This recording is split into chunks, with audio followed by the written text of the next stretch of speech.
Hello there, it's another Saturday morning, and each Saturday morning we're excited because we look at all the topical issues that have transpired during the week, and here is the battleground for ideas in solving some of these challenges that emerged during the week. And that's why always we're excited to bring you Prime Insights here on the Joy Prime channel. My name is Blessed Sugan, and what a pleasure having you again watching us from home. We have our in-studio audience and also my guests will be helping us to do the discussions. In fact, we'll be pointing out those who are on the panel today and telling you about what is coming up, but just to also remind you that we're streaming online. It's on the Joy Prime handle and also on Joy News. Also on all of our social media handles, you can just check out what's happening there. Drop a comment, a like or two, and then you can send us your concerns over here. We'll, of course, read them out to the rest of the world. My name is Blessed Sugan. What a pleasure having all of you watching us here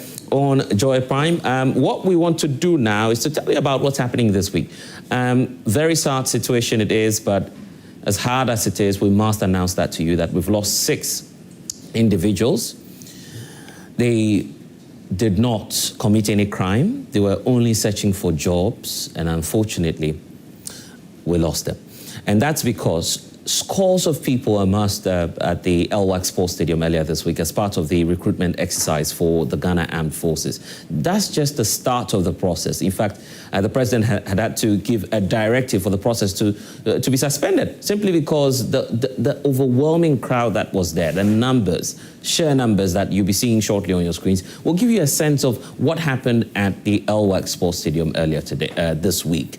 And it's the reason for which we're expanding the conversation to look at the quest for jobs, the quest for youth employment. This government promised to create jobs for the youth.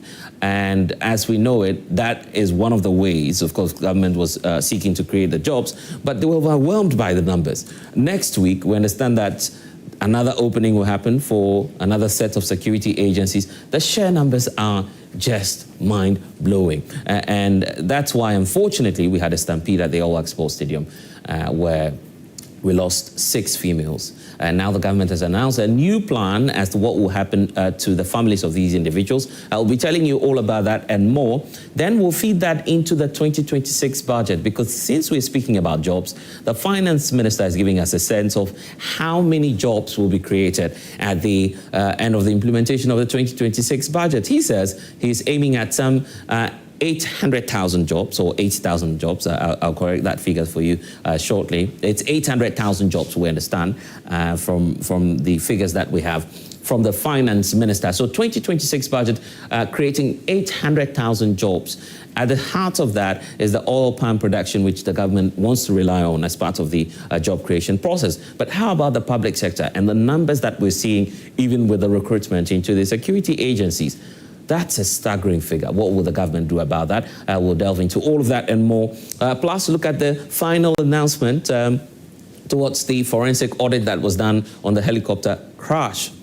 The recommendation is that we get new aircraft and new logistics for the Ghana Armed Forces, including new aircraft. Of course, the finance minister has also touched on that in Parliament. It appears that the plan of government is to bring in 2 new airplanes, 4 helicopters, at least from the 2026 budget. So that's making it 6 in all. We do not know if there are other plans to maybe just show up other items, but the minority has been putting a cost to that already. They believe that it's even way beyond the aircraft, because some other logistics will be procured for the Ghana Armed Forces. Will that be enough in ensuring the state security? We'll look at all of that here on Prime Insight. But what I want to do first of all is to give you a wrap of what transpired earlier today, earlier this week, when the president and some of the senior officials visited the 37 military hospital where the unfortunate incident happened, where the remains of the 6 females were deposited, and some other casualties who we understand are receiving treatment. Here's a wrap for you, just to give you a sense of what happened earlier this week. We have decided that every screening center should not screen more than 1,000 a day. And even the 1,000, you screen 500 in the morning and screen 500 in the afternoon. So if you are for afternoon and you decide to rush in the morning, that itself becomes basis for disqualification. And I want to assure you that under the leadership of His Excellency John Dramani Mahama, we will do everything humanly possible to make sure that this process, the right people get into the training. But we are trying to see how many people will even qualify. But let's even assume that I know that I'm going to have 10,000 and I close the portal at 10,000. Remember, I have to go for body selection, I have to go for tests, I have to go for medicals and all that. Families are not having it easy as expected.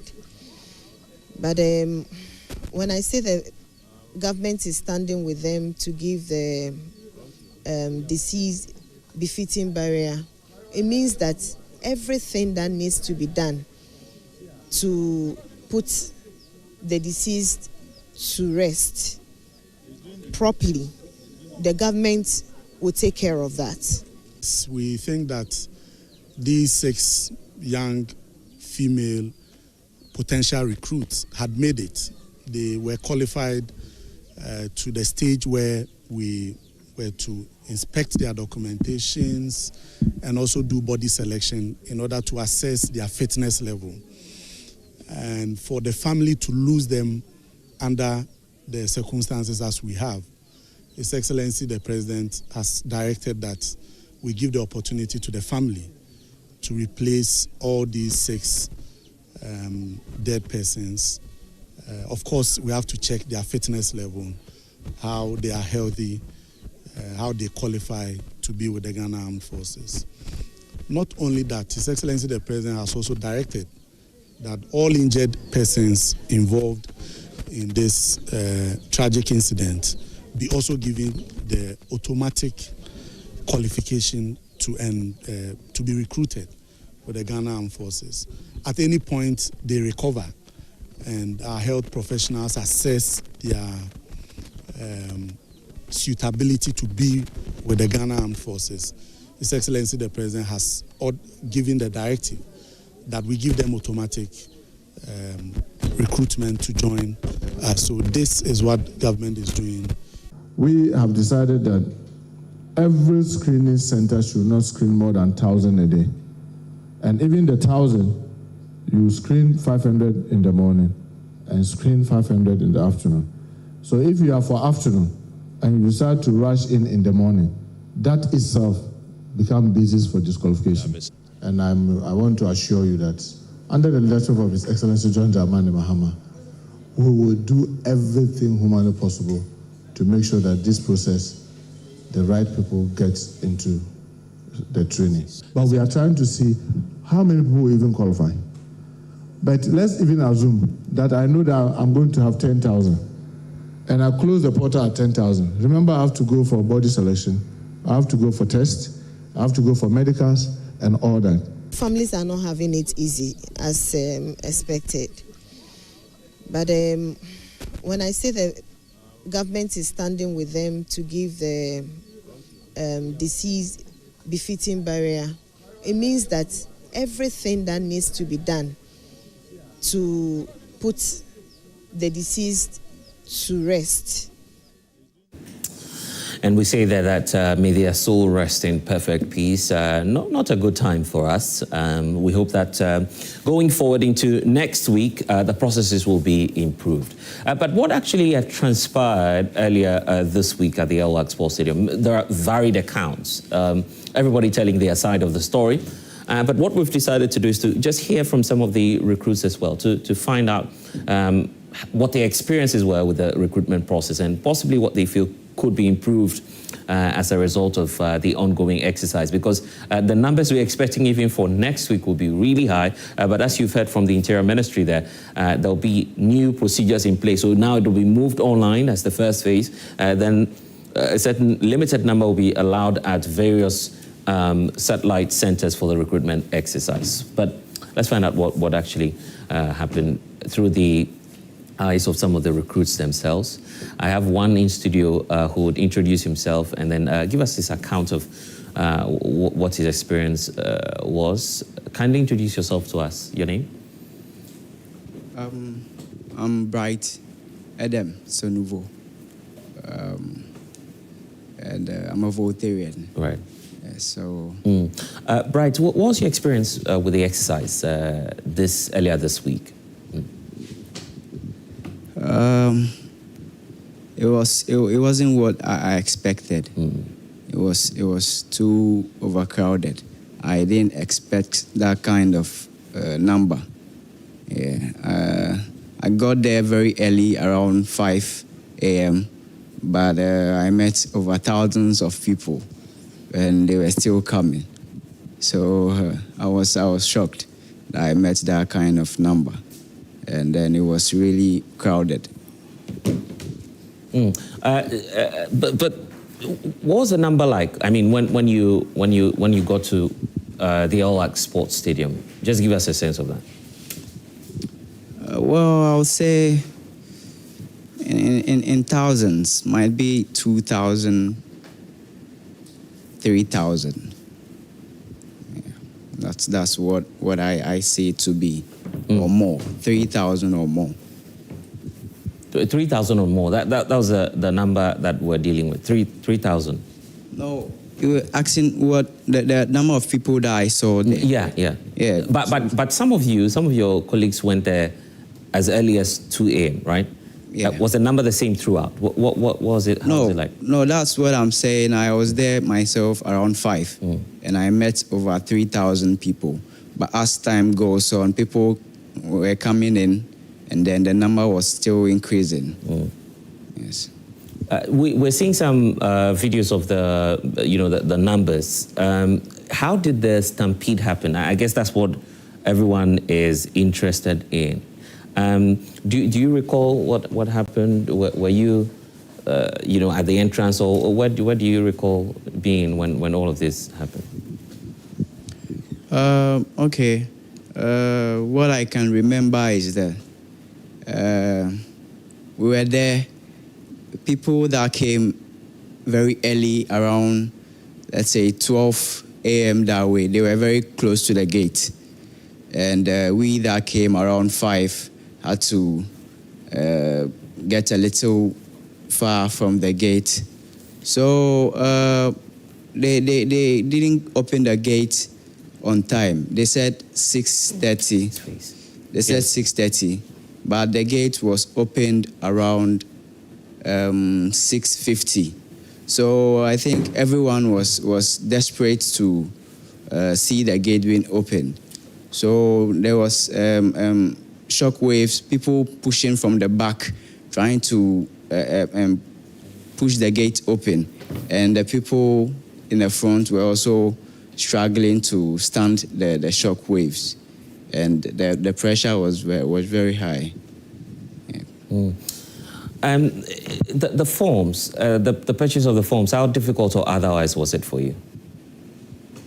Well, the forms wasn't difficult for me because I just went to the post office, get my form, and then went online to fill out the required details.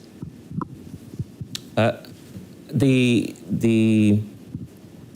issues surrounding, what you were told when you got there, were you asked by some individuals to go back? Because we saw some videos of the regional minister, for instance, saying that some of you were asked to go home. At least that was the directive, because the numbers were just too much. Yes, we were asked to go home. That was because they said the stadium was full. It can't take no more numbers.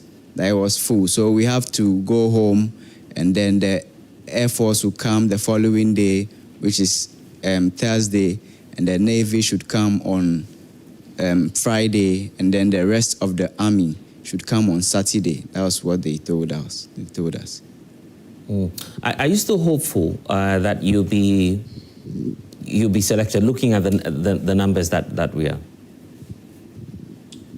Well, the number is quite very, very something else. But on my side, I'm still hopeful I'll get a chance in.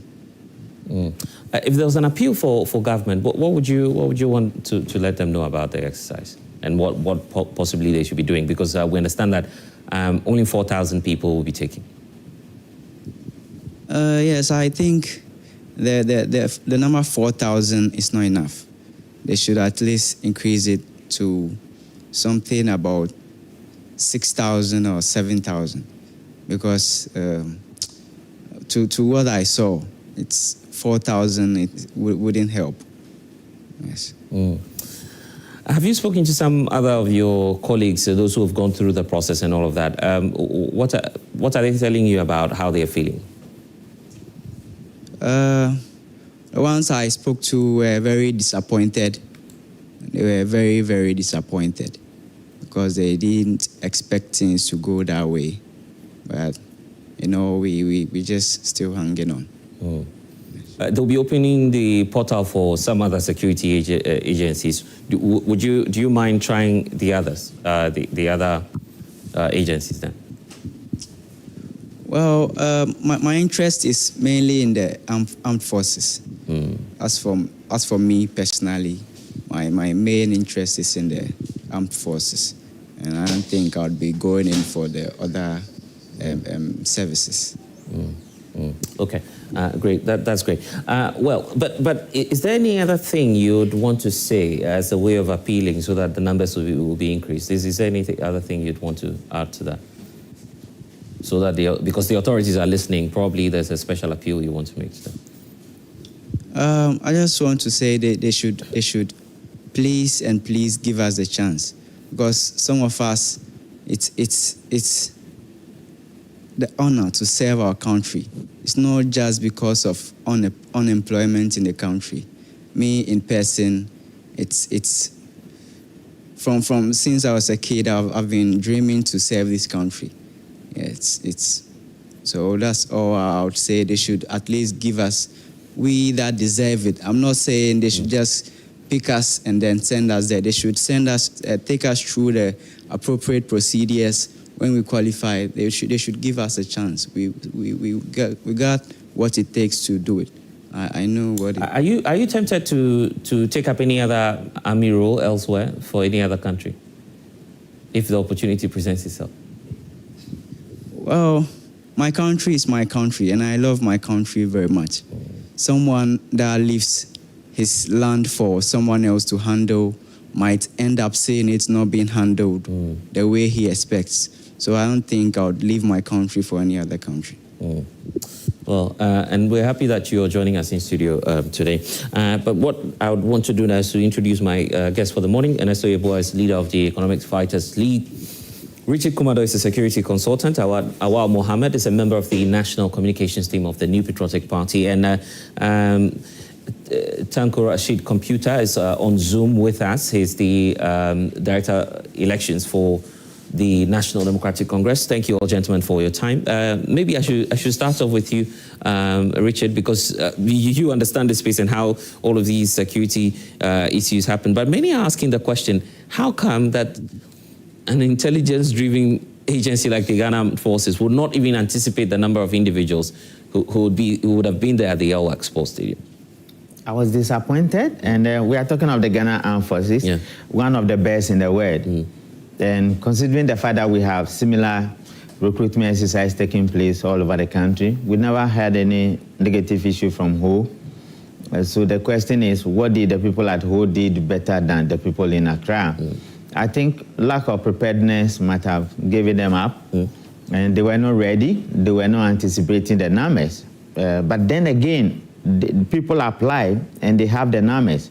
So the question I was asking initially was, you have Accra Sports Stadium, you have Yelwak, you have Legon Stadium, you have Botiano Stadium. Why didn't you spread the people across? But blessed, it goes beyond that. So then I came to the issue of a procedure that is not giving us the results. So they should have been more creative. They should have been more strategic about it. And the president asked them to stop and go back account. What he's saying is that review the procedure and be more strategic about it. So that is what we are going to see. The numbers, the sheer numbers, I mean, why so much interest in the Ghana Armed Forces? You would expect that, well, it's not a white-collar job. This is an armed forces job, a job in the security service. You wouldn't ordinarily expect that, you know, there should be a process that will endear a lot of Ghanaian youth. But the numbers we even saw in Accra alone is so significant that many are even worried as to why the huge numbers in the first place. I think listening to my brother, I'm excited. I had the opportunity of serving this country in a BNI, and I'm a security intelligence consultant. I've done it across the globe, so I'm happy with what you said. But many of the faces I saw there, I don't think some of them understood really why they are there. Some might be seeing this as a job, but I love what you said. You are there to serve. And joining the army is a service to the state. But to the extent that job creation has become a major issue, most people might be taking the role because they are finding jobs to do. And that is the lack of the responsibility and the proper education we need to do in this country. The public education awareness creation is key. And once we don't do that, you're going to have problems. Because, brother, do you know the other side of it? Because it's a service, it comes with a lot of sacrifice. And one of the ultimate sacrifice to pay is death. Is that to say that what happened is not regrettable? No, it is. I think people have to be held accountable. But I'm not surprised again, because don't beat me for this. Black people don't like accountability. If we had to be in some other countries, people would have been resigning by now. Most of us have traveled. I've lived in London for like 7 to 10 years. I have a cousin in the British Army at the highest level. There's a lot of people in this country who have served in the British Army who are here. Right. And we know the procedure, particularly with the British Army. And I want to believe we could have benchmarked that. 1st of November, the BNI wrote their aptitude test. And ever since I've joined the BNI and followed them closely, we have streamlined the process, rehearsed it, and make sure we don't have the kind of issues the military had. Probably they could have benchmarked that of the BNI. But I'm saying that if we want to be held accountable, if we want to be responsible, then you come to the job more prepared. Where were the instructors? You saw the video you saw where somebody was pushing them back. And with the kind of pressure my brother is talking about, it may lead to ABCD, particularly when these young ones were not properly educated as to what to do. Why did they ask you to come for the body search? They are texting them on about 7 to 8 things. And that is the reason why you need that physical presence at that particular place. Let people be held accountable. Let's wake up to our responsibility and let's come to the job more prepared, because these are guys who want to serve their country, and what we saw was regrettable. Ernesto? Well, I think we should all be ashamed as a country. And my brother, what's your name? Bright Edem Sonuvo. Bright. I mean, it's unfortunate your name is even in contrast with what this nation promises you. The future is not bright. It's not. You may be optimistic and all of that. But I want to inform you that this nation has been unkind to you.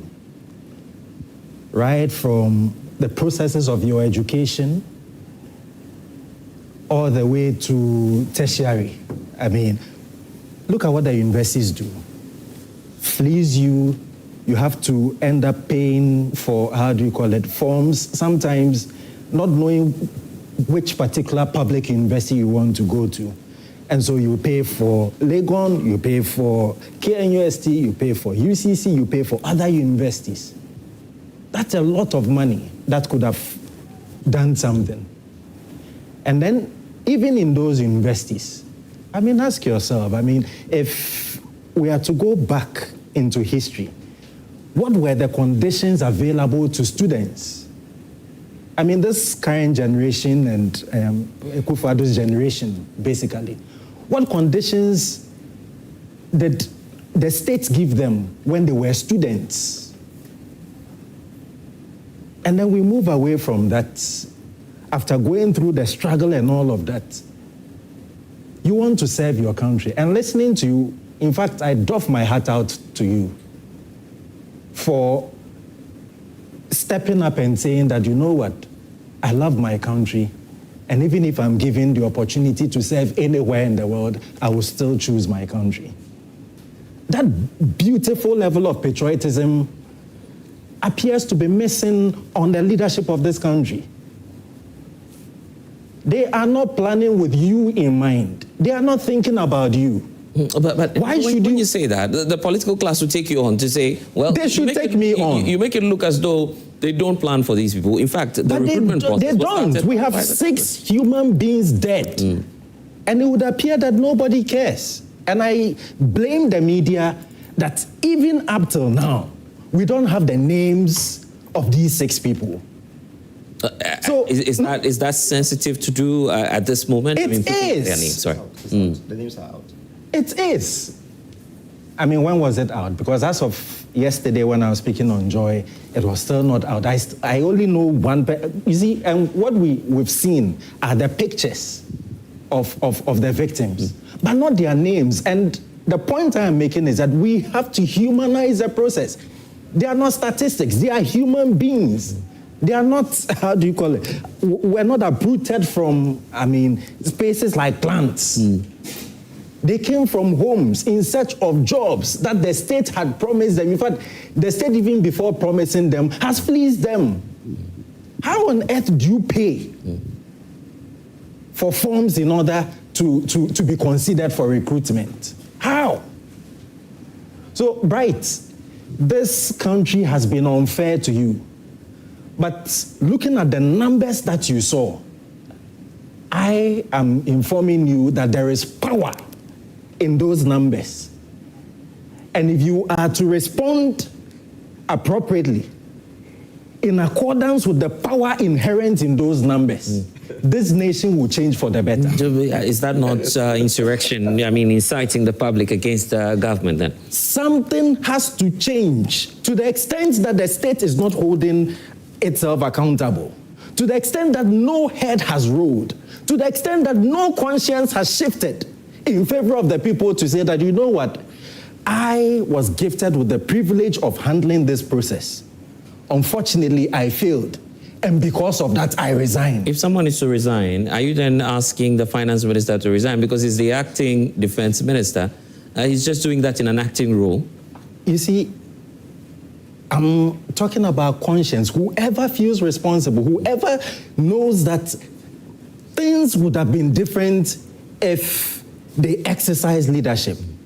Muntaka, I don't appreciate Muntaka coming to stand there. No, but I've heard Richie talk about accountability. You are also talking about accountability. That's why I'm being a bit more specific to find out who exactly should be taking the responsibility for this.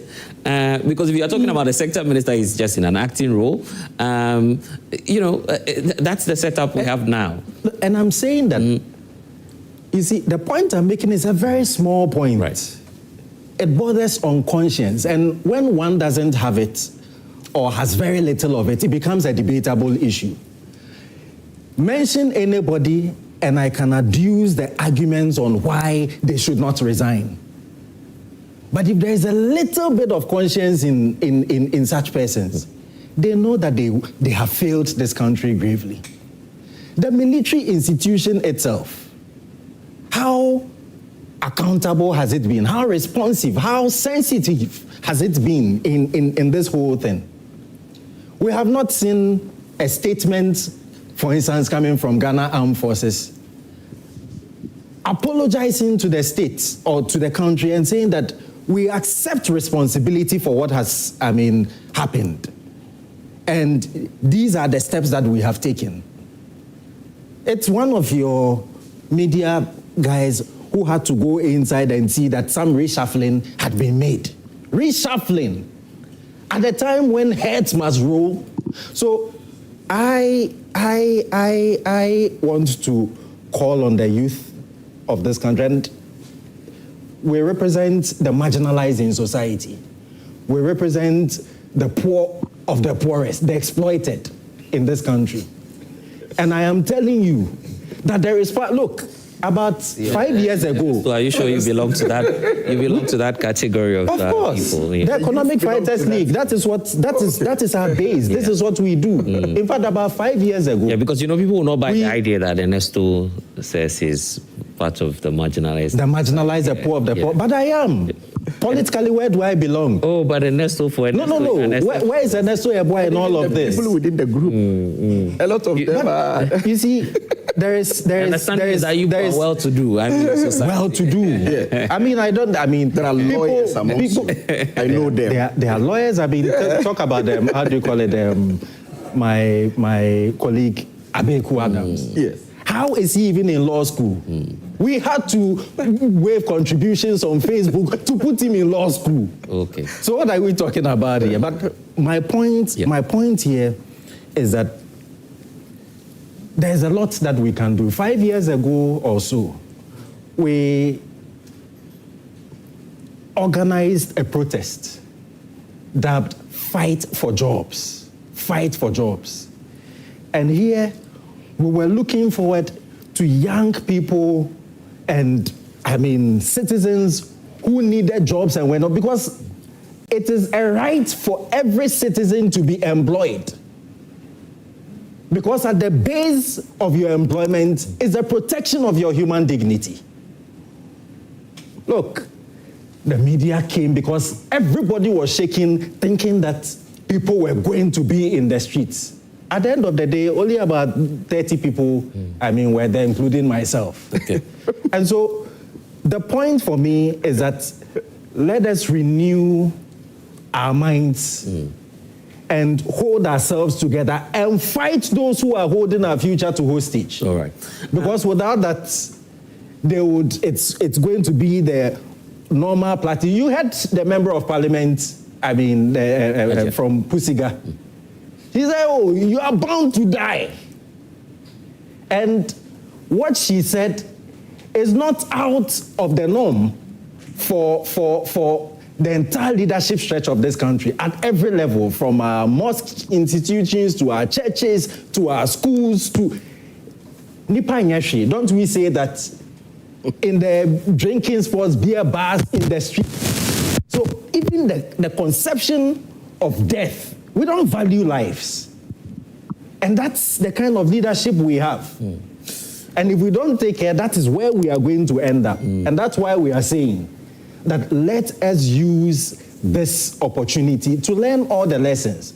But from what I have seen so far, it does not look like we are a nation prepared to learn any lessons. Okay.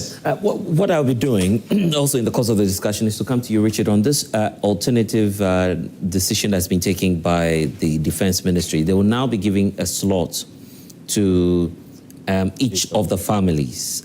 So I'll have your take on that and how technical that is, because if I'm the one going into the military, I wonder how you're going to transfer that to another. Two portions of okay, you want to touch on that before I bring in our okay, yes, okay. There are two portions of it. There's a civil employment in the military. So for those who are injured, we don't know their degree of injury. Okay. And because you can't send them to the front line. In the front line, there are a lot of stuff in there. You can't go to infantry, you can't be a commando, you can't be special forces. So we don't know that what the arrangement is going to be, particularly those in ICU. Okay. We don't know whether they are coming to us alive or they will join their colleagues, and that is something we need to look carefully. But the other one that is also a little bit unfortunate. So you're saying that is sound reasoning to say, we've lost the 6. We're giving slots to the members of their family. Okay, so that's what I was coming to. That one is also a little unfortunate. The mothers who sent their children who lost their lives did not send them because they want replacement for them, particularly when we have not buried them. Right. And so in as much as it's an opportunity, and people may say it looks sweet, the timing is a little bit of an issue. Right. Then to say they should bring somebody for replacement, then you might be missing the point. My brother Bryce said he wants to serve the country. We all went to serve the country. And in serving the country, we know there's a price to pay, which is a huge sacrifice, which is death. But to say that my daughter died and I should bring another person, it's a good idea, great opportunity. The timing is a bit of a problem for me, and I don't think the mothers of these children will take it lightly. That is you feel they may even reject the offer because of the trauma? Yes, because they have not been buried, and you went on air and said this, and you went to the families and said this. For those who are injured, it comes with a level of degree of injury, whether they'll be given civilian employment or not. That is another discussion. But for those who are dead, To say they should bring another person, it's a great opportunity, but I feel the timing and how the mothers are going to take it, particularly those mothers I saw and how they were crying. It will be a challenge. I feel it's going to be a bit of a challenge. The next phase, we'll be talking about the upcoming ones. And Ernesto, you have to prepare for that because it's not just the military. We have the other agencies coming up. They'll be opening the portal. We'll see the reforms in place. But, not a good time for all of us. I mean, you're just searching for jobs and this is what's happening. It's really sad. We've heard from some lawmakers and some who share your faith as well. They say, well, may Allah bless their soul, they say.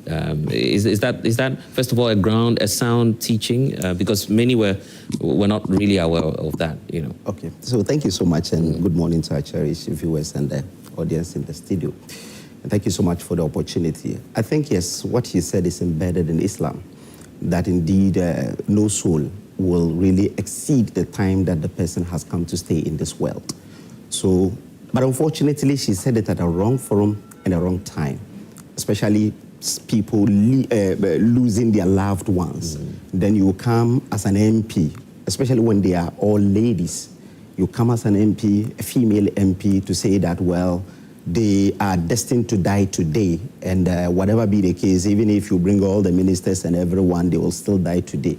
It is quite unfortunate that she espoused that on the floor of Parliament, especially when the identities of the sects are not even Muslims. So maybe they don't even believe in that doctrine.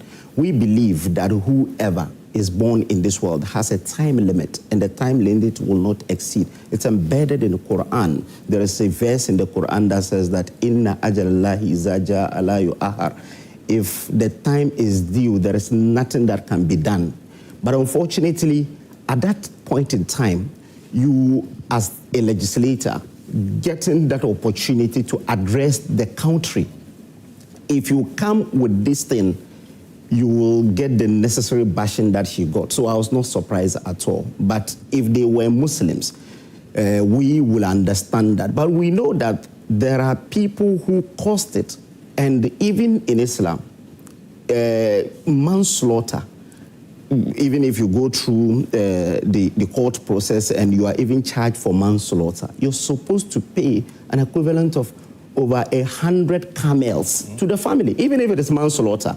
Not necessarily killing someone, you understand, murder, but even manslaughter, you understand. So if really something like that happened, we know that the person died. But he said because it's manslaughter, someone might have killed him, so the person should even pay some compensation to the family. You remember the Zongo 7 in Ashanti region? Right. When it happened, it was apparent that it was the security services that killed them, and they killed them unjustly. The state had to compensate the families with, is it 400,000 or so each to the families and so on. Maybe but my security expert can refresh my mind. You understand? So that is what really happened. It is not paying for the lives, but you do that to assuage the feelings of the families. And that's the reason when you even check, if let me just use myself as an example. If something unfortunate happened like that, it is not me who will pay, but it's the family that comes together to pay the other family so that they will assuage their feelings. So that is there, but she said it on a forum that is not supposed to even say it. Again, when you check what happened, I think it's unfortunate. Mr. Komado is saying that, well, they should have benchmarked what BNI does. They should benchmark their own processes, because this is not the first time that the military is recruiting in this country. Have you ever heard someone dies out of that? No. That is the reason I have always blamed the military and not the civilian. So if you tell me, here's my role, I do not call for any of the civilians, either Buja Jemfi or the acting defense minister, to go. It is those who did not open the gate early. You call the people, you knew you invited 21,000 people on that venue alone. The 21,000 people came, some came around 2 a.m., 4 a.m., right? Then you did not open the gate early. If they had come and the gate were opened, they would have entered and would be in the queues. Someone came 4 a.m. You came to open the gate around 7 or 8. Now they are angling to get in there. Someone came around 6. Someone 4 a.m. The 4 a.m. person was, but I came 4 a.m. This person has entered, so let me enter. That's the reason you could see people climbing from the top just to be on the queue so that they will be first come, first serve. Don't forget that these are people who are coming from all over. You see, when they died, we saw that some were coming from Kaswa. So if the person comes and the person do not come early, it means the person might not even get to his 10 before the following day. And that is the problem. At YEA, when I was working as the head of public relations for youth employment, we had done these processes. We opened the portal for community police. We have over 100,000 people applying. We do the shortlisting with their documents in the boardroom. After that, if we are to do body screening of 50,000 people, we decentralize it in the district police offices. So you get someone from the national headquarters, one person from the region, then we decentralize it and we do it within like 2 weeks. It was also done the same way because they had regional. So I'm saying that even what we do in the region like Greater Accra, if it is 20,000 people that applied, we still spread it at their district level. So if you think that the numbers are overwhelming, 21,000, can't you go to the Black Star Square? That is where it can take, even if it is 50,000, and they will be there. And there will not be stampede. They can even have places to run if really they've seen stampede and so on. So I think it is the military that is to be held responsible for what had happened. Look at even after that. They came with sticks. And they were punishing them with the sticks, telling them, pass here, pass here. And it also happened in Ashanti region. I'm told over 20 people were also hospitalized in Ashanti region. Why do we have to wait until someone is dead or hospitalized before the person gets the enlistment? They are not even telling us really the right information, because initially the media reported 12. Now they said, no, it is 6. 5 in critical, 5 in the ICU, and 12 in critical conditions. What is the meaning? What's the difference between ICU and critical condition? Because almost all those in critical condition must be at ICU. So I am also disappointed in the media, that the media is yet to even go and check the 17, whether they are still alive or not. We don't also know. We'll find out soon, because, I mean, for health records, you have to go through. Yes, that's what I'm saying, that we should be checking and see the 17, whether they are still alive. If they are alive, are they being taken care of the way the state is supposed to take care of them? The 6 that they have said, yes, I think I share in his view that the timing is wrong for you to come to me. I've lost my daughter who has left, that she wants to serve her country in a different capacity as a military person. Then the person goes, just a day after, you go to the family, then you try to tell them that you can bring someone from your family. How many people within the family are interested in that job? So if you're not careful, you put a square peg in a round hole, because maybe there will be siblings who may not have been interested to even work as a military person, but you pick that person. The qualification too is also another problem. The person might not even be qualified. The person also do not have the passion to serve as a military person. So you put such a person there, they may result in what happened over there, that you see a military man using a stick, controlling the crowd. And one unfortunate thing that happened is that it happened at LWAC, a security zone. LWAC is a security zone. And in a security zone, you couldn't even, the emergency response, how did that happen? There were no ambulance people there. When I checked the video, I saw it was their own colleagues who were trying to resuscitate them. It's quite unfortunate that you know that you are arranging for people. At 1 year, when we are supposed to really screen even 2,000 people, we go with ambulances, about 5 ambulances, about 200 security, so that they will be there to control the crowd, and the ambulance will also do the response. So you do 21,000 in a security zone where Bema camp is closed, airport is closed, Tesavi military hospital is closed, just within the middle, and 6 people are dead, 17 are at critical condition. Yeah. It's just unfortunate. Okay, Alhaji Tanko Computer is with us on Zoom, and maybe because you're saying it, some will say it's your account. We have some more of the recruits here who will be sharing their accounts with us. Alhaji, good morning to you. We understand you're not in the country, so it's fair enough. I won't see you anytime soon, but I'm sure when you come back, we'll have you in studio. But should your MP be apologizing by now for those remarks in Parliament? Well, I'm in the country. Actually, I'm not in Accra. Oh, okay. Yeah, you are. Okay, right. I'm currently up north. Okay. Let me say good morning to the good people of Bimbila. I'm here to visit my people up there. Oh, wow. Bimbila is a nice place. I wish Awol and his colleagues should all come there. Yes. It's a very nice place. Awol hasn't been there in a while, but he'll come with Dr. Baumia. He'll come with Dr. Baumia to your own backyard, please. Don't be scared. Well, let me greet Ernesto and then my good friend Kumado, and you yourself and the people in the studio. I wish them well. My brother, I mean, it's an unfortunate situation. We lost 6 of our gallant youth who were out there to serve their nation. It's terrible, very, very, very terrible. It's an unfortunate situation. I mean, they shouldn't have died the way they died. We know they wanted to serve their country, and then they had to lose their life in this way. Well, but I am not a scholar in Islam, but I will did a bit of justice, a bit to it, but he lays it with politics, and I thought he should have moved away from that, knowing that what the MP said was within the Islamic sect. I know that is what most of the clerics always tell, and he was doing justice to that in the beginning. I mean, so which forum was he expecting the woman to say it? She wanted the woman to organize a Maulidi to go and say such a thing. He says that the timing wasn't right for that to have been said. No, he knows it even before we bury in Islam.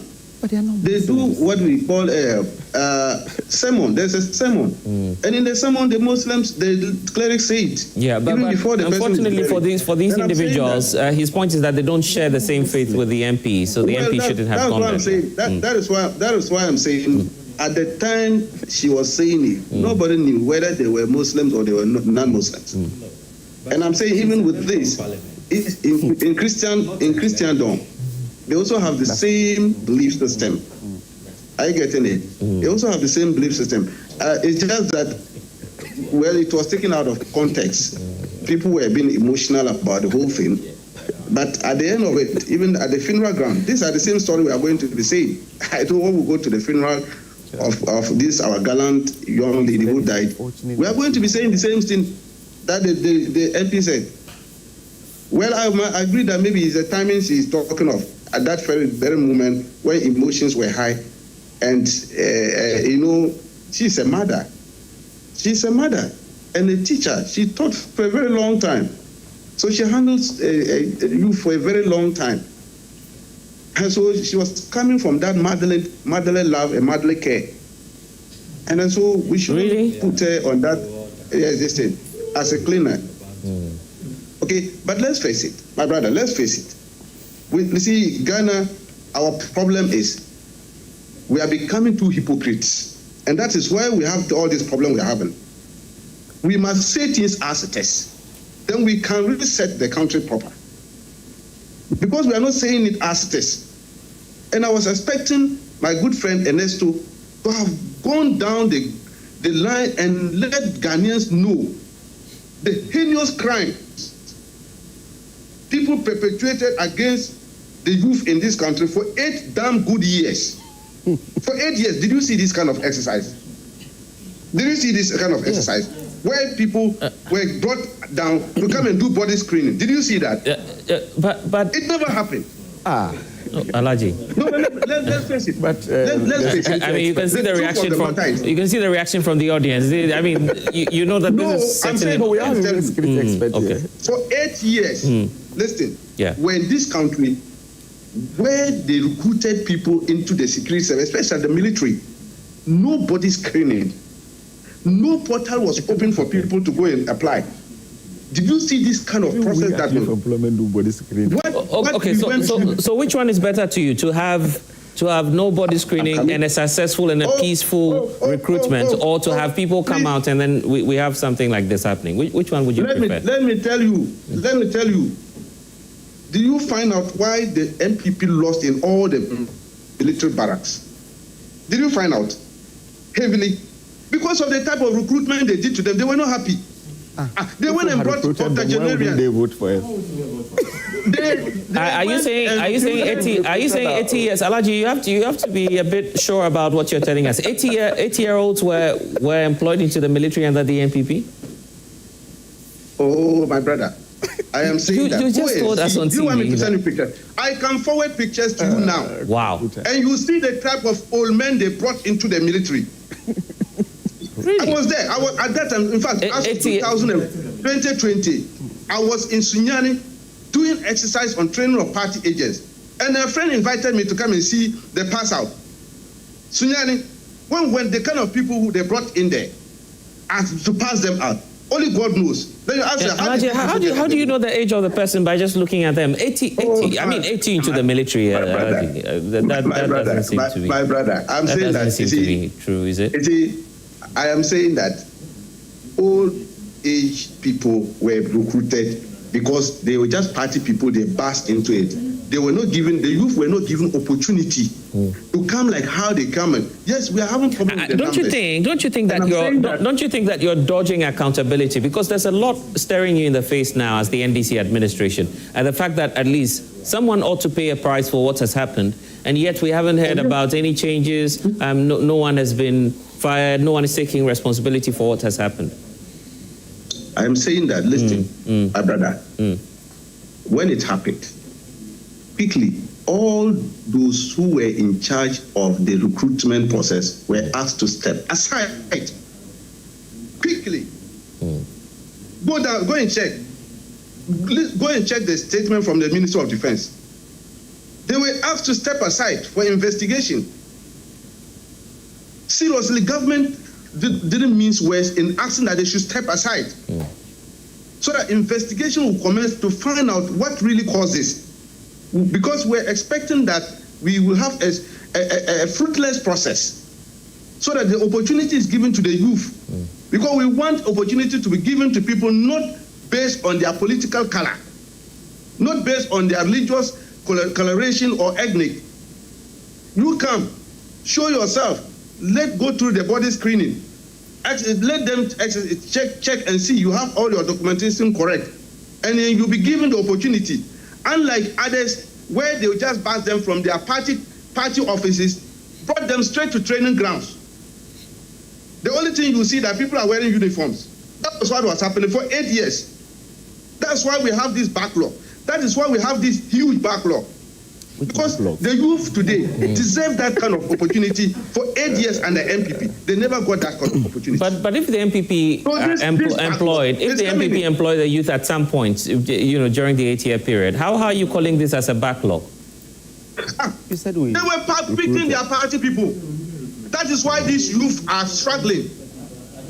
It was if an NDC youth goes through the screening process and qualifies, are you saying that the Ghana Armed Forces should not recruit them simply because they belong to your party? But that is why we have given them that opportunity now. Go through the body screening. Everybody. When they were there, when they started, the other region, did you see that anybody, people went to the screening center with party ID cards? No. They went there as Ghanaian youth so that they were given the opportunity. But unlike our opponents, it didn't happen. You didn't see this. So you couldn't have even tell what people were they picking. All manner of characters were. Do you see that the people they recruited, most of them became armed robbers? Do you see that the people they arrested, most of them were just recruits who were just recruited into the Ghana Armed Forces? They arrested them as armed robbers in most of the areas. Didn't you see it? You reported it on your platforms. Because they were not proper screening. They were just party boys. Okay. They brought them, dumped them onto the military. All right. In fact, the military high command had cause to complain about the processes that was happening at that time. And I'm not happy they lost hugely in all the barracks. Okay. Because the military is a disciplined institution. It's an institution that you don't joke with. They wouldn't allow that. And yet, these people, they didn't care a hoop.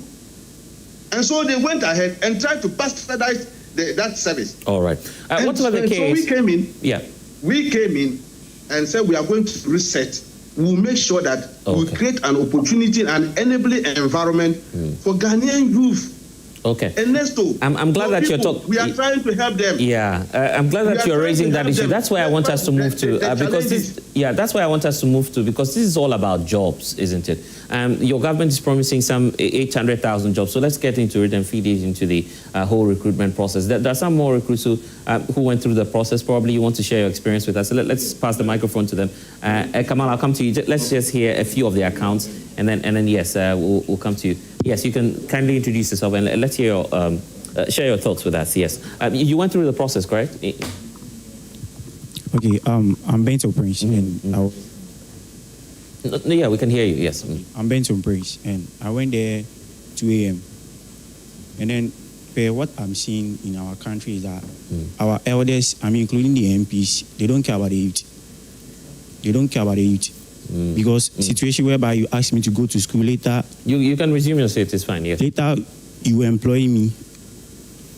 For me, what I can say is that it's all lies. Whether you go to university or SHS, even people going to the vocational school don't have opportunity in the military system. Because what they are saying is that when you are able to go to senior high, that's whereby you'll be in the military. They didn't plan for us because I was there 2 a.m. and someone came 6, 7. That person was saved. Oh, really? That person was saved. The moment they pick a phone and they make a call, the soldiers will come and then take the person in. So I was asking myself that, okay, I believe there's protocol, fine. So if there's protocol and then the number of people they are employing into the system, let's say 21,000, definitely protocol must be 1,000 and over. So why wouldn't they bring half of the normal, the forms? Because definitely there will be a protocol. So the forms that they were selling to us, more than 21,000 people bought the forms. So at least what they should have done is that there will be a protocol. So the forms that... Numbers are way over what you're looking for. Yeah. Yes. I was listening to one of the MPs, I don't know her name, but what she said, I don't think she will allow her daughter to go to that place. My dad don't have a car, but for her, she does. She always drives her daughter to school in a car. I walked maybe 1 kilometer to my school, but later, when I complete and I'm finding a job, it's very difficult for me. Do I have a good resource? But for MP's daughter or, son and I struggling for a job, definitely, it's he or she that will get, not me. They have opportunities everywhere. Day by day, they will be encouraging the youth, go to school, go to school. Nowadays, when you go to the street and tell someone to go to school, what you will say, you will not even like it. Well, when you saw the numbers, were you shocked? Were you expecting that, I was totally shocked. I was totally shocked. Even my brother, I don't know whether he was able to enter into the yard. For me, I did. I betrayed the how should I even put it? I lied to the soldiers. Outsmart? Yes. I took off my top and then I told the soldier that I beg him. I really beg him. I want to go to the washroom. He said no. Meanwhile, the crowd people that we are there, one call, they will come and pick the person. Those people, are they better than us? We are asking. So how did you find your way in? Okay, I took my top and then placed my file into my boxer to together with my phone. Wow. So when I went to the washroom and I was able to, manage to find myself into the body selection.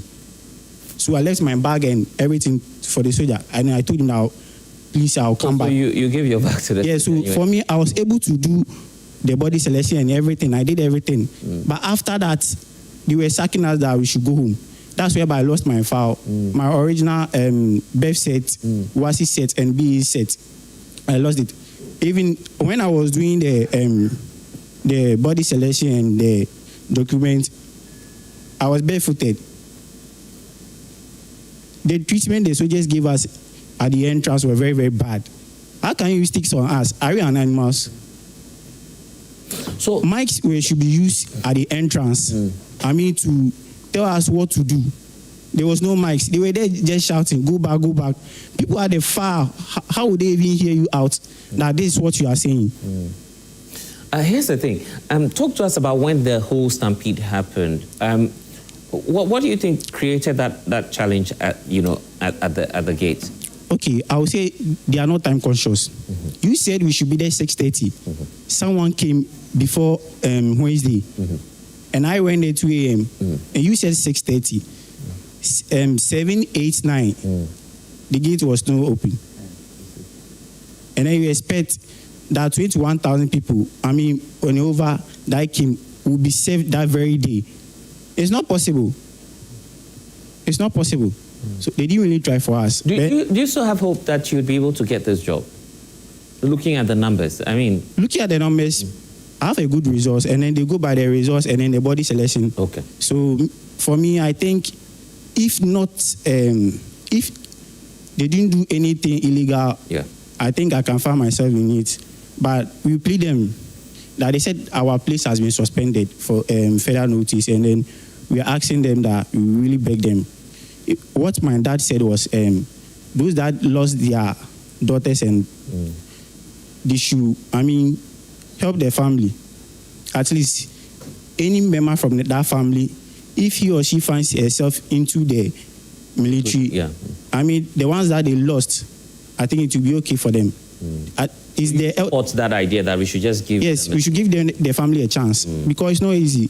How can you tell your mom or your dad that you are going for this, and then later you just hear a call that this person is no more? And then I'm staying with a girl that lost his life. In that area. Okay. What they told you are a neighbor to one of the persons. Not that close. Yeah, but she has taught me. That guy has taught me, and then she works at a GMBC bank, so she has taught me before. And you find yourself seeking a job with that same person? She's very smart, so anytime I come from school, she there assist me. So they call a family that they should come. The daughter is in critical condition. Meanwhile, you know that person is dead, but you should have thought, okay, if you tell that person on phone, maybe they won't believe it or something. But when they get there, what the father said, they didn't allow them to look for, their daughter. They were just telling them to wait. They were just, disturbing them. It was later that they revealed to them that their daughter is no more. Wow. It's very sad. So what I'll add up to is that anytime that said thing will be conducted, at least they should have a time of planning. Military and then the police and others. Police, Air Force, Navy, the time should be different. Maybe Army will be safe this day, the next day Air Force, because we were combined together. Even 2024 people that applied, they wrote exams, went for medicals, and later they were not posted in any way. So they came and then bought forms and then came to our place. That's where the place was choked. Computer said, wow. They were not posted in any way, so they came back. Just to see if they can get some of Yes, please. Yes, okay. So here's what we have to do, because there are so many reactions we want to get, even in the audience, and I understand some more of you also have some accounts to share. We'll take a short break. When we get back, we'll hear some of the accounts, get the take of some members of the audience, and also I come back to my guests, so we look at the issue about job creation, because now that's what it's all boiling down to. How do we create more jobs? Stay with us here on Prime Insight. We'll be back.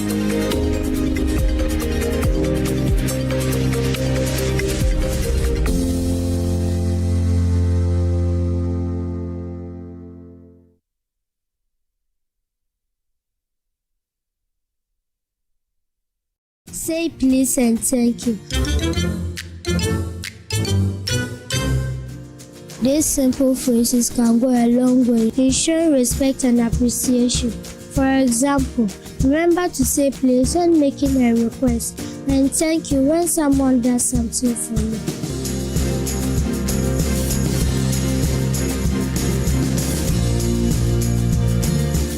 conduct. Great Life is brought to you by Indomie. Tastes great. Kivo 4-in-1 Gary Mix. It gets everything inside. Champion taste.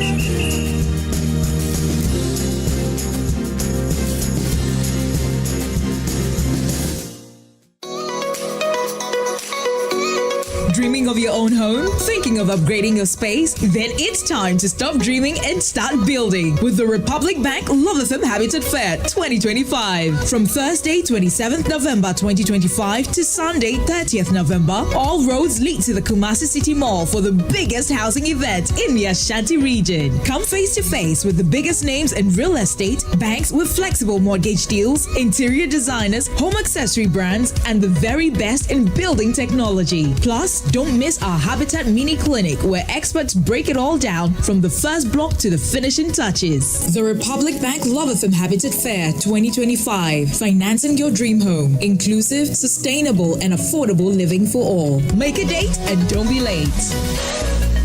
This event is in partnership with Republic Bank. Sponsored by DBS Industries, Syntex Tank, Doormaster, Ayuda App, Superlock, and Prestodia Ghana Limited. Supported by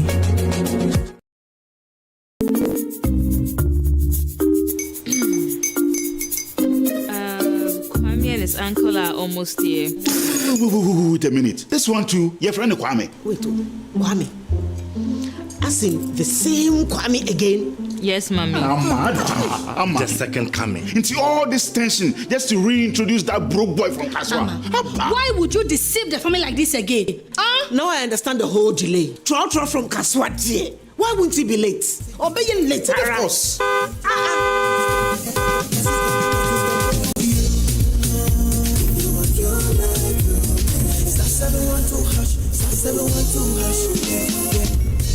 Be the luckiest, go be from Georgia, be luckiest. From that the cause we be luckiest. Me and you go be luckiest.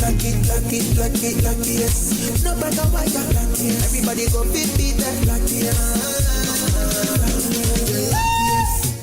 That's Kwame! Say ya God have boom. If you put it toye, so would the coming of the son of man be. Is that his car? Even now, your shadow the way designer. I use my own mouth to reject him. Oh, this is my mouth. Look at that. Kwame, my son. Now, tell me the truth. How did this all happen? Oh, mommy, simple direction. Mr. Good Luck no check me way. Yeah, mom. Easy car. Or dial star 712 hash. The devil is a liar. He picked his ticket and entered his lucky 5-digit number. How much baby? Oh, how romantic. And he followed the prompt, yes. And then boom, confirmation test. One quick, pick 5 numbers for me, okay? I'm feeling like 7. Star 712 hash. Choose your ticket. Enter your lucky number. Follow the prompt and let destiny handle the You see how they love you now? Yo, do you have family payment seminar? Before December, maybe release a motivation album. Patapa, my super. This promotion is regulated by the NLA on the Caritas platform.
Welcome back. Harrowing accounts of, how sad it is. Just the quest of jobs and the quest for jobs, and it's turning out to be something else. You've heard the account and some of the struggles of people who've gone through the process trying to, get a chance at serving in Ghana's military. Let's take some more accounts. There's a lady at the back. You also part of the process, correct? Share your account with us. How was it like for you? What time did you get there?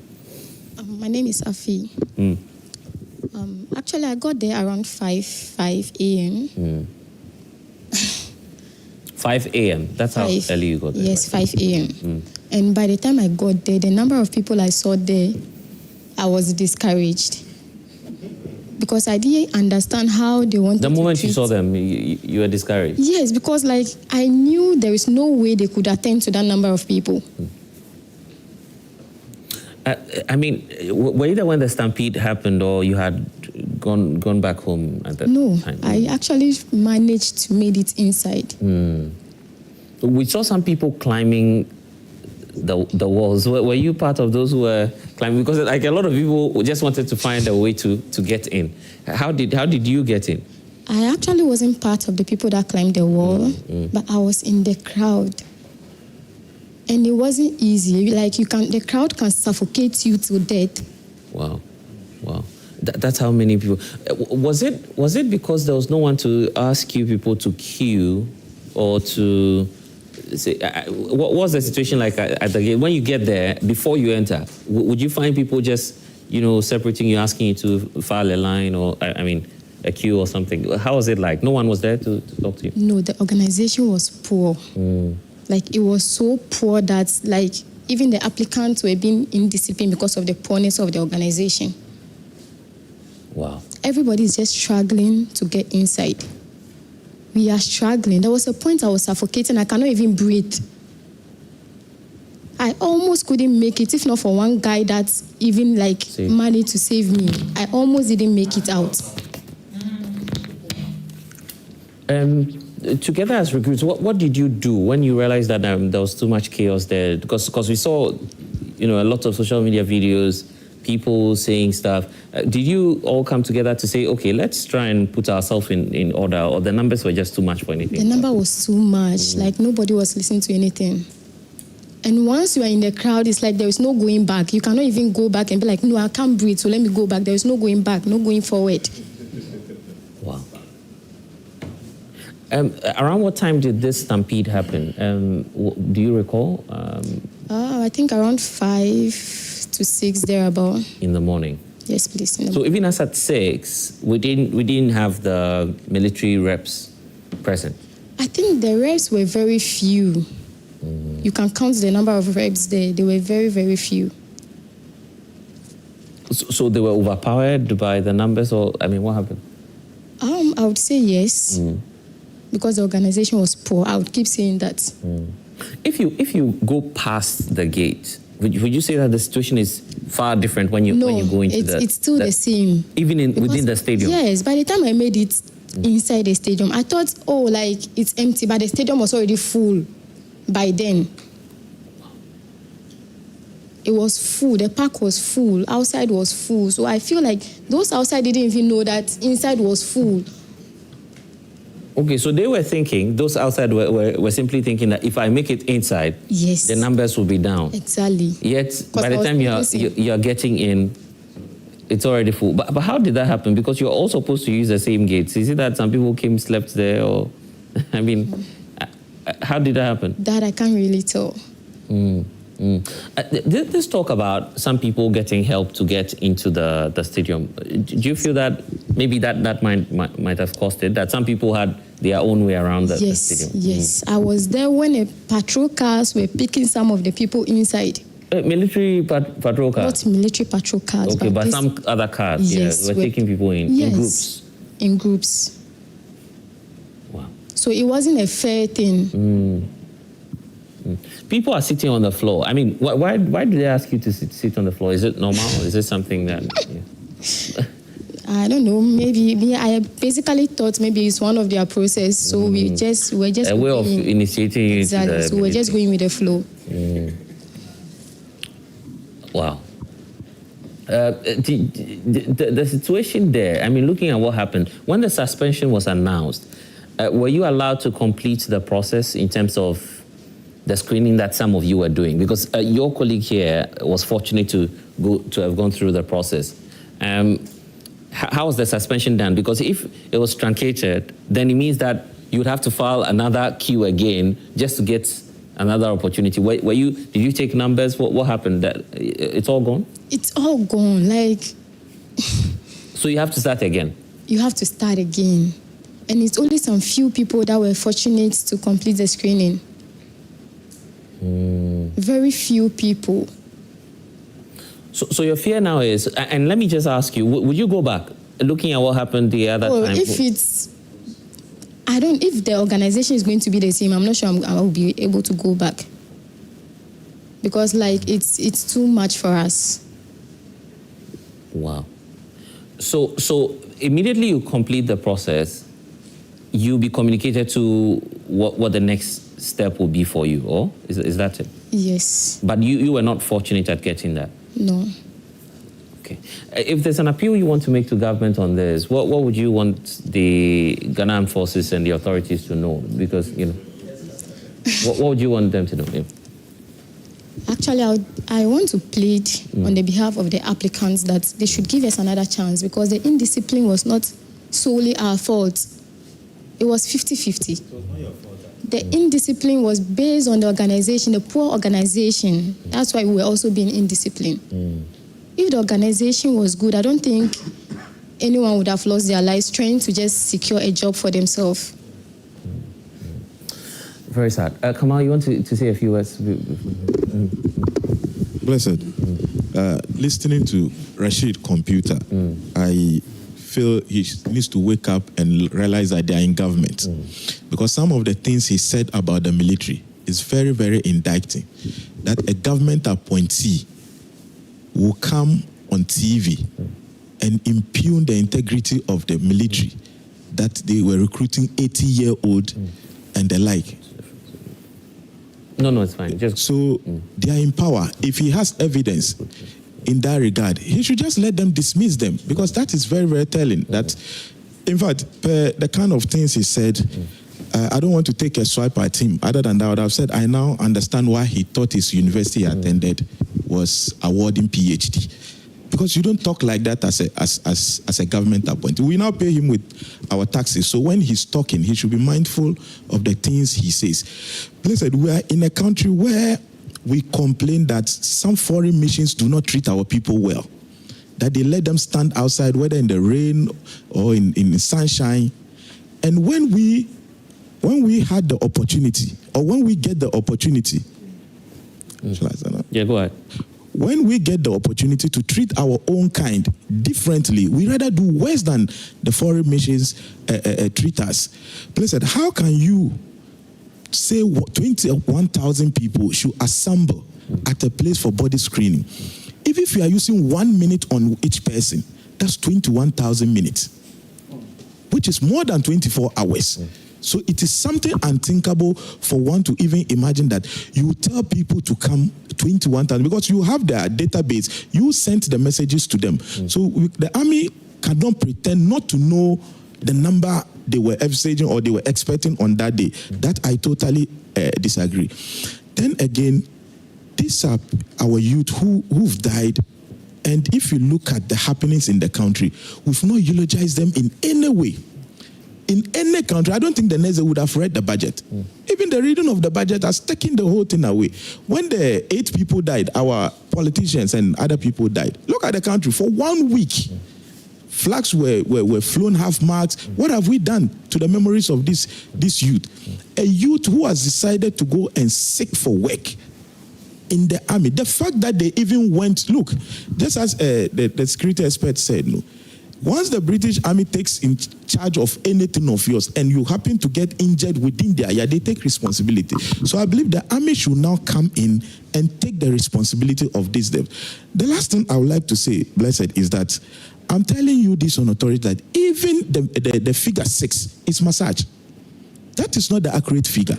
At least I have a neighbor who has lost a daughter. She's not captured. Really? Yes. How? Yesterday, the vice president was there in my area. She was there to visit the family. Meanwhile, the 6 pictures put out there, the lady is not part of it. I don't have the permission of the family to put the girl's name in public. No, are you for real on this? I said yesterday, the vice president was in my area. She's a neighbor. The vice president left there around 7-something. The advance team were already there when I was going for a program. The MC and co had come there after my Juma prayers. When the vice president, I don't know the time she came back. As at the time I went back home in the night around 7, the vice president was now living with her entourage. When the organization, she came there to visit the family. And I said, how did she get to know of this family? And she came. Meanwhile, you've not captured them. You've announced publicly that 6 people died. Meanwhile, you visited another person who is dead in the process. So even if it is one addition, it tells you that the figure put out there by the government is not true. And according to the brother of the lady, because both of them went for the recruitment, he told me that the sister didn't die out of the stampede. She died out of exhaustion, just as the lady was saying. So it's not all the people who died out of the stampede, because the place was crowded that they couldn't even breathe at a point. That is what happened. And I think government must be truthful to the extent that some even said they saw boys lying down motionless, that they could presume that those guys... So your suspicion is that the numbers may be more than... Yeah, the numbers are massaged. If you look at it, some media houses publish 12. Yes. Only for them to come and rebut, the government to come and rebut. And I'm saying, I'm even using just the one person I know, because government officially has given us 6. And I know of one person who is not captured. But the vice president found her way to come and greet that family who wasn't captured. You understand? To commiserate with the family. So it tells that the government is massaging the figure, which is not proper. Rashid Computer is here, taking swipes still at the former administration. I want to tell him to bow his head in shame, because this is the first of its kind that the military is doing recruitment, and people are dead under your administration. We don't want to politicize, because families are hurt. You have had the opportunity as a government appointee, and the only thing you would do is to come and try to play politics, when initially you were accusing somebody of playing politics. Okay. Lastly, his knowledge about Islam is even poor, because when the things Awal said and the way he came in tells that his knowledge about Islam, when they are talking about things about Islam, better. Then I leave it at that. I now understand. Okay. Let's get some thoughts. Good morning. To me, after listening to Rashid Tanko and also the MP, and also the acting finance minister, he was talking about transparency, that the previous government didn't recruit many people into the army or the Ghanaian forces. So I am asking myself, what is transparency about gathering over 20,000 people at one place? What is transparency about this? Can they swear an oath? Can Rashid Tanko swear can he swear with his Quran that there's no protocol in the system? Yeah, not Muslim. Or even with the Bible, or even with his Bible, that's no protocol. If there's no protocol, protocol is not new, is it? Pardon? Protocol is not new in the armed forces. Yes. No, they are doing this because of transparency. And I'm saying, being transparent means there will not be any protocol. There won't be any protocol. But we all know, even from what they are saying here, means there was protocol even at the venue. Can they swear by the MPs, the NDC MPs, the NDC leadership, can they swear that there's nothing like protocol in the system, in this what they are doing? So they should forget about this transparency and other things. And I'm also imagining that I have to work or I have to join the army just because I lost a sister or a family member. In fact, the trauma, the conscience, like my guilty conscience and other things. Like I have to be in the army just because my brother went and then he passed. How will I even feel? Am I going to serve the country? I'm just going there because I have to be there. I think that's a very, very, very, very, very bad one. And also the MP, Honorable Ayamba Ladi, saying that they were ordained to die. We didn't hear the same statement when the 8 gallant men died with at the helicopter. We didn't hear the same statement that they were going to die, that they were ordained to die. We didn't hear the same thing. She was in parliament at that time too. But she was in parliament. With that, she was mourning with their families. She was crying with their families. She never said they were ordained to die. But now with these people, she is saying they were ordained to die. Are they different? Are their souls different from the 8 men? Or the families don't value them, or the 8 men are being valued, and these 6 people or these massage figures who have passed. You also don't believe? Are you following your from brother? What Kamal said? I can't believe from what he's saying. You believe Kamal? Yeah, I believe Kamal. I'm not saying I doubt Kamal. That's not what I'm saying. So what I'm saying is that. Yeah. You are so special than the 8 men who passed. Like we are flag with half mast. Yeah. Are they special? They are all human beings. They are all Ghanaians. And then it's like they are all trying to defend this thing. Meanwhile, we have to point fingers to those who are in charge. Those who are in charge. We have to point fingers to those who are in charge. It's like a criminal or an armed robber killing someone, and they tell me the person was ordained to die this week through by an armed robber. So you should let the armed robber go without pointing fingers at the armed robber. We have to point fingers at those who are in charge. Yeah. Okay. Right. I really don't understand if, as a country, we will still adapt to an outmoded system for recruitment. That is what I find it quite baffling, because this is a country that has all our structures are weak. Where from that? How can you promised us a 24-hour economy with 3 shifts? Why didn't you use that opportunity to run that 3 shifts? What's the meaning of that? This is a particular institution that needs to, that particular person who is finding himself in that military needs to be nurtured. We started way back telling you that at least start from the secondary schools.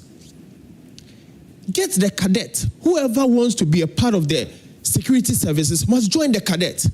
Bring inspectors from the various security institutions, bring them to the schools, let them train them. And by the time they finish the 3 years, they already have the basis, they already have the foundation. And what are we putting out there? With poor structures. Now I tell you what, look at the number of youths going there to seek for job. Do you think it's their first option? No. 3rd, 4th options. They have nothing to do. And if you have a country that a future is not promised, look at the resources that we have. We are not even able to turn it, to industrialize it, for people to buy into it, for people to work, for people to find a livelihood in them. And we always make the security services look so beautiful in the eyes of the youth. What promise future do we have for our country?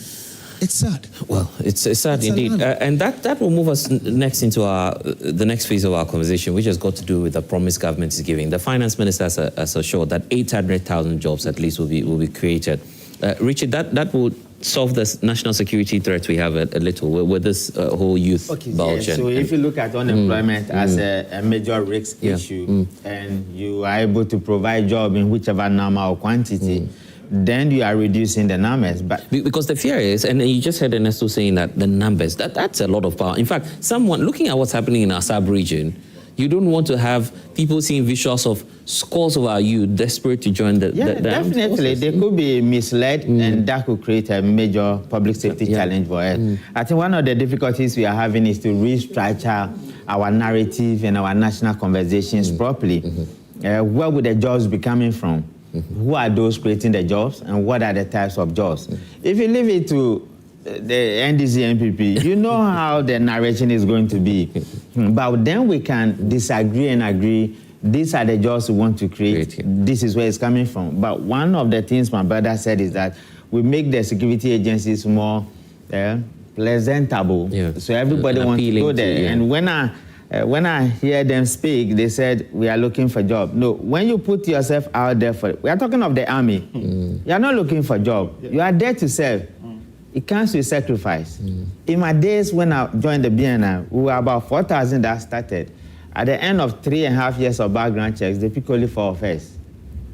You didn't know that. Right. And so I know there's anger, do you feel that there's a misconception even about the recruitment process? Yes. That it's a normal employment process. Exactly. And that is why we have not educated our daughters when you get there what to do. We have not educated our sons when you get there what to do. There were certain things they were texting about you, but we'll bring it down to what my brother said, that let's start from the secondary schools. Let's start from the universities where they have some level of cadet training. And it helps them because they were actually testing your resilience, your endurance, your pressure, and your mental fortitude, and many of those things. And that is why they say you should assemble. And whether we have 21,000 people assembling or not, At any point in time when you interface with the instructors, whether the police, the BNI, prison, or fire service, they will still have the opportunity to text you based on some of so those things. Are we saying that the security agencies' jobs are not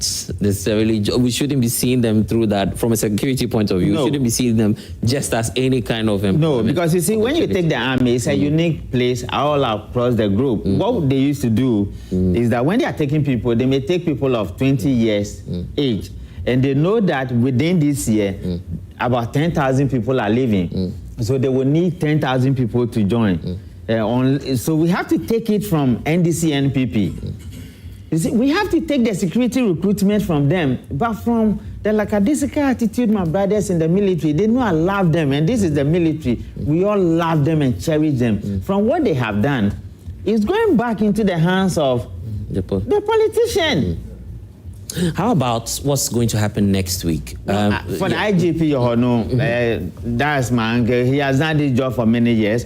I don't think the police will have the kind of difficulties the military had, because you have... Have you seen the numbers? Because we have police officers, we have police stations all over the country. And if we go with what my brother Awa said, even if they adapt that, or they adapt the regional basis, they wouldn't have the kind of challenges they have. But blessing, this is the thing. We are doing the police first.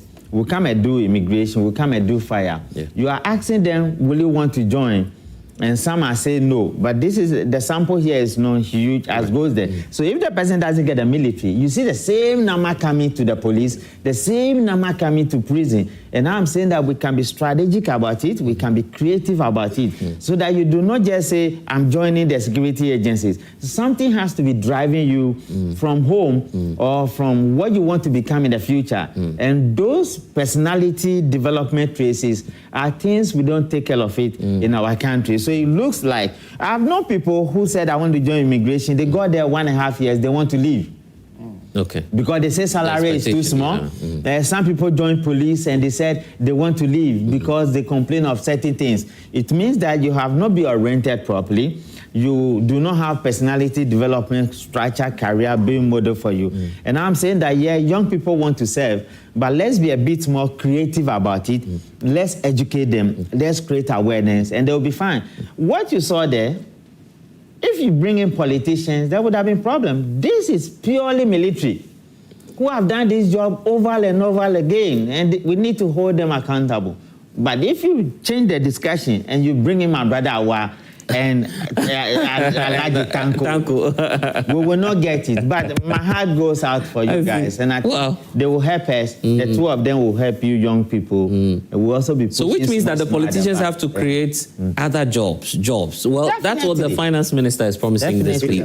800,000 jobs. So let's get to it. Ernesto, 800,000 jobs. If we were to create that, some are arguing that we won't even see the likes of what happened at this week. Are you, first of all, convinced that about the plan from the finance minister on how to create these 800,000 jobs for the youth? Well, I think it's from my experience in media watching. It would be wise on my part to not take the figures politicians throw into the public domain very seriously.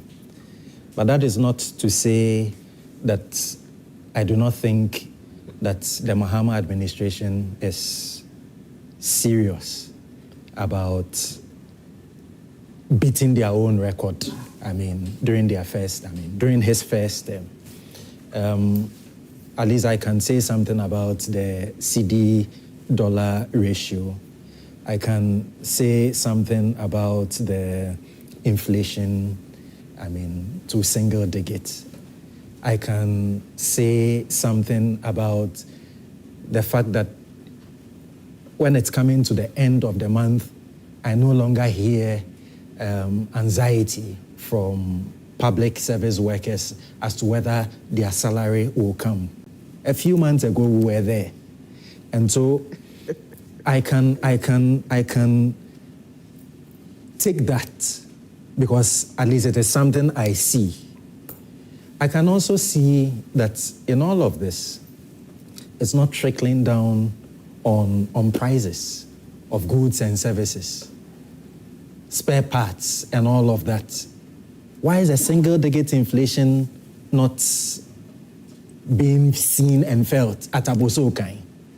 Why is the CD dollar, how do you call it, interaction not reflected in prices of goods? We've heard from Guta. Guta says, I mean, they need more stability so it can start reflecting on the prices of their commodities. The point I am coming to is about fairness. I think that is at the heart of this whole conversation. We have lost 6 or more lives because the persons involved, the applicants, did not feel that the system or the state will be fair to them. Prince got there at 2 a.m. and people who came around 6, 7 in the morning had entry. So it is a serious question about leadership, about ethics, look, if we allow this opportunity to learn to pass us by, I don't know what else would wake us up. There was a period in the life of Europe when they themselves decided that, look, from this age onwards, let us be an age of reason. There's so much superstition that science plays virtually no role in our thinking. And that's why people struggle with the likes of Musa Dangwa, because they think that he's just predicting. He's not on the prediction spree. It is science and data. And like we have said here, I mean, by my colleagues and the audience, Ghana Army, you've been doing this from time immemorial. How do you end up with this? And my answer to that is that it was disaster in waiting.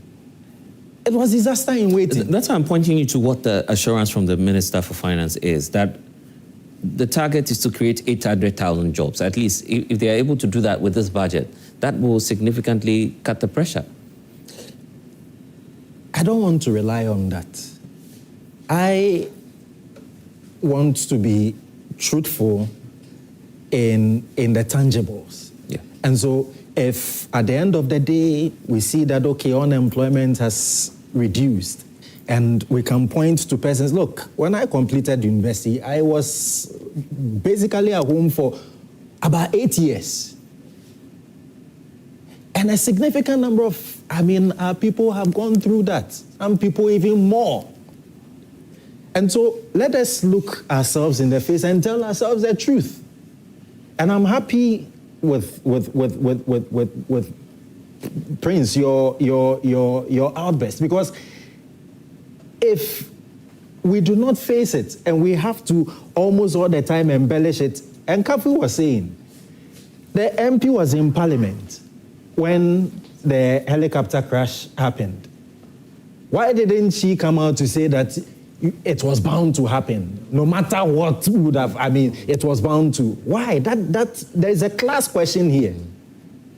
And young people in this country have to understand that and mobilize themselves into a force for yourselves. Look, Ekufuado, I'm telling you, Ekufuado was a man in the streets. He was a man in the streets. He was and so you seem to be asking the youth to...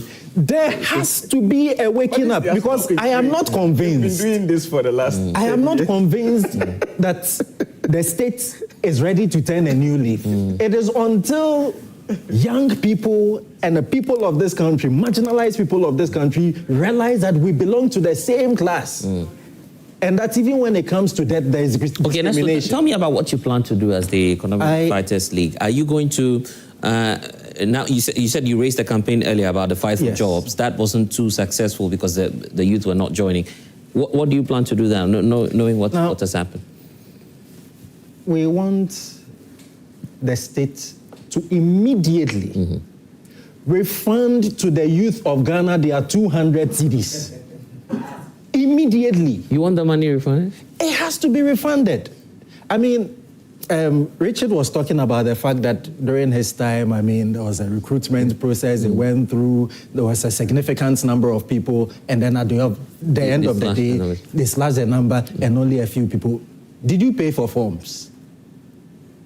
No, it has been there since time immemorial. Paying forms has been there since time. Did you pay? Can still have. I think the introduction of forms, I think it's a bit more recent, isn't it? Did you buy forms? There has been a debate among the two political parties about removing the cost of the forms. The pricing or reducing it.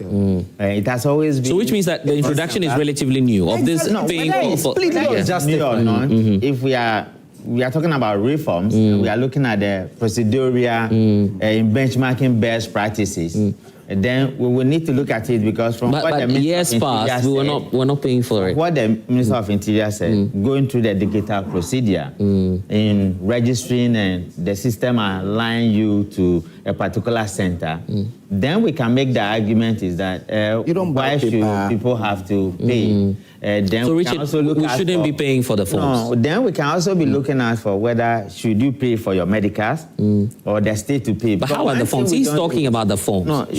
Brother, one of the things we don't do, we keep on picking them one after the other. Instead of looking at it as a whole and say, if we are going digital, should we continue to pay for the form?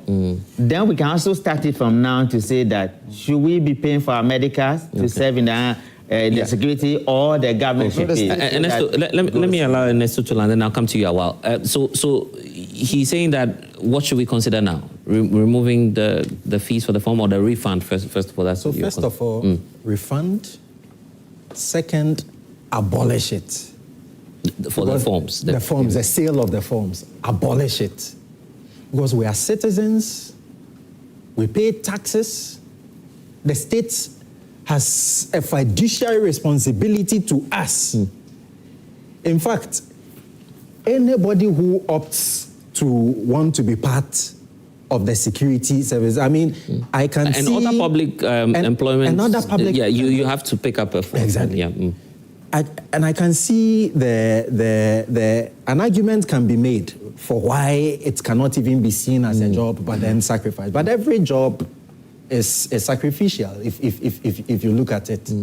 And that's why it's important for me that we don't see this as an isolated incident. It is only us that this is happening to. It is an opportunity to draw the connections and to unite and fight for yourself. And like I'm saying, others did it. That generation of Akufo-Addo and the rest, they were in the streets. They were in the streets. They fought. Today, if you are talking about some of the wealthy people in the country, you cannot escape their names. I see. And so we have everything to gain if we come together to advance the cause of our... All right, well, let me hear you. Before it's important to also say that we have different security agencies and what the peculiar criteria is. But sometimes, because of emotions, we bulk them together. And so it's also part of providing public education and creating awareness.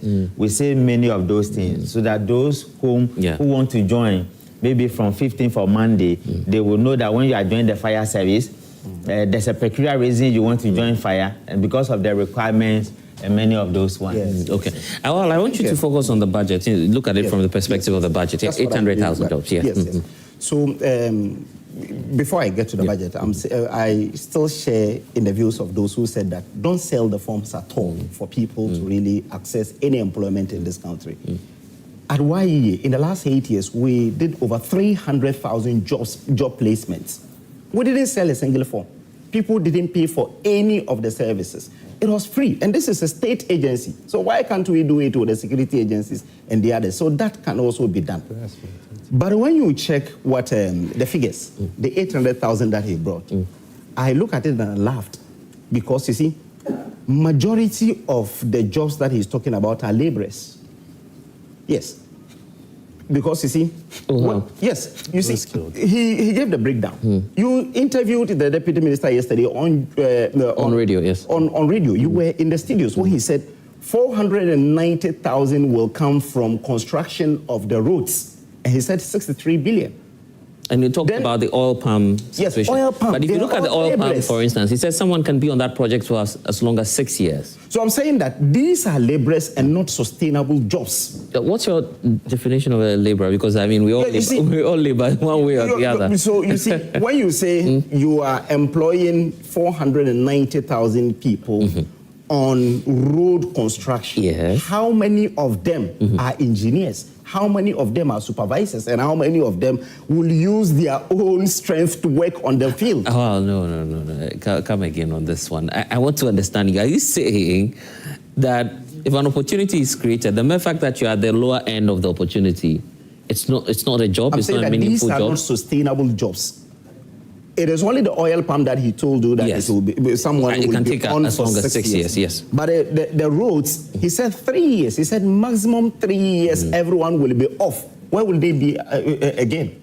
So that is the point. Again, the 490 is not also sustainable because he said it will be through the big push.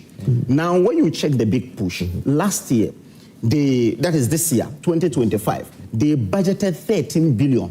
They have not been able to even release up to 10 million of it. It is only in July that they even awarded some contracts in the budget. You understand? Now you're saying that you're doing 63 billion this year. And the 63 billion, you have only budgeted for 30 billion for 2026. Even if you put the 13 million that they budgeted in this year, together with the 30 million that they budgeted for next year, it's 43. It's not even up to the 63. Yeah. And you're saying that the 63 billion will generate the 490 jobs, 1,000 jobs. That is one. Two is that they talked about the a garment factory that they anticipate to construct in the next 1 year. And within that period, they said they anticipate that it will get 20,000 jobs. You have not constructed the factory. And there's no factory in this country that can take like 6 months, 7 months to construct these government factories. It will take maximum 18 months to construct. So in the next 1 year, there will not be any 20,000 jobs in the government sector. And that is the real truth. So when you check the numbers, and it's disheartening that a government that said that they are coming with a 24-hour economy, 133 jobs. If you check the numbers, there is no single job from the 24-hour economy because they even allocated 90 million, something that is supposed to take 4 billion. You allocated 90 million. In the 90 million, it's only 20 million that is going into capex. That is the capital expenditure that will drive jobs. The rest is consumption. So clearly you could tell that this government will not create up to even 10,000 jobs in the next 1 year. By your own estimation? By the figures that they have churned out and with the support of what they have written in the budget and the allocations. Look, this year, in the last 10 months, how many jobs have you created? Industry grew 7.1 in 2024. It declined to 3.6 in 2025. Construction was 9.6 in 2024 when we're leaving. Today, it is 2.9. So how do you create jobs? That's the reason I'm saying that. When you check the figures that they have churned out, the government cannot even create 10,000 jobs in the next 1 year. And that's the reality, because the things that they have lined up with the 800,000, it is now that they are telling you that they will establish factories. When they said they will establish factories under President Mahama 1, the Commander Sugar Factory, it took them more than 3 years to construct the Commander Sugar Factory. Now you are telling us that you're creating 3 government factories, and the 3 government factories will employ 20,000 people in the next 1 year. How is this possible? You've not even constructed them.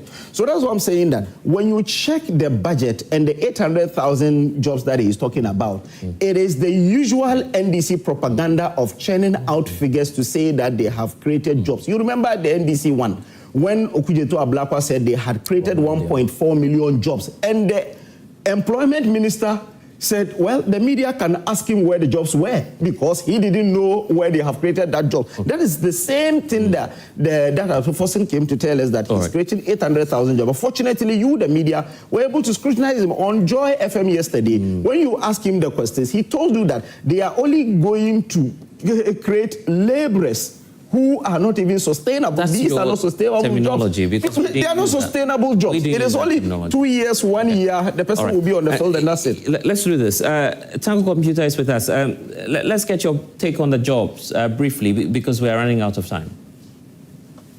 Well, my brother, I can appreciate the pain of my friends for losing power. I know it's not easy for them. Okay. And then I can assure you, we will continue to do things that Ghanaians will appreciate us, because they voted us to come and reset the country. We are not going to allow our youth to suffer anymore. We are not going to allow that. We will make sure that the youth enjoy their fruit of their labor. The country is for the youth, and we are going to work towards that to make sure that we make them happy. And that is why we are opening up this opportunity for the youth. We want to create this opportunity for them so that all of them can come and avail themselves for the opportunities provided for the security services. My brother, we must face it. We are not going to behave like our opponents. And that is why it has led us to this. Imagine we're also going to sit in the comfort of our offices and recruit people, pass them from party offices to our Achansi or all the training schools for them to be trained. Nobody will hear any recruitment. The only thing you hear is that people have come out, passed out. That was what was happening. So if we have come and we are changing the narrative, we want to open up, be transparent, let the youth come, show themselves, and then they will do this body screening and all that. I am telling you for a fact. Look, last year, well, as soon as we won power and we handed over the administration of governance, January 7th, we had to stop some recruitment process. When the military hinted us, they had barred some people, broad numbers. I'm happy one of them mentioned it, that some people who were stopped came up and joined them again. Do you know that the screening exercise that we did, the rigorous process the military had to go through again? Right.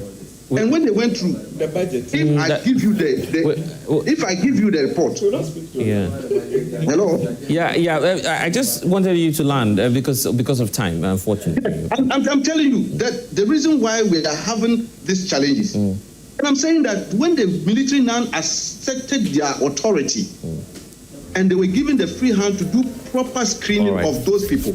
Okay. A lot of them were jettisoned. I get that. Thank you so much. Because they realized that these were not people who should be allowed to come near the military at all. Right. Thank you, Tango Computer. We need to wrap up. Here's what I want to do. Let me just give 30 seconds to you. I'll give Richard the last word to comment on this. Prioritizes free sanitary pad over its own flagship program of 24-hour economy. You allocated 292 million cedis for sanitary pads and allocated 110 million to your flagship program of 24-hour economy. So for the youth who have banked their hopes on the 24-hour economy, I'm sorry that the NDC government is beginning to disappoint them on that. Okay. Thank you. Richard, your final comments on the Z9 report? We are a nation in transit. Mistakes will be made, but we need to be bold enough to say, we put ourselves out there as leaders and begin to deliver for the people of Ghana. And that's the only way there will be food for this country. All right, grateful to Ernesto Yeboah, to Awal Mohammed, to you, Richard Kumado, and to all of you joining us in studio. We've run out of time, unfortunately. I am Blessed Sugan. Let's connect on X at Blessed Sugan. We'll see you again. Bye for now.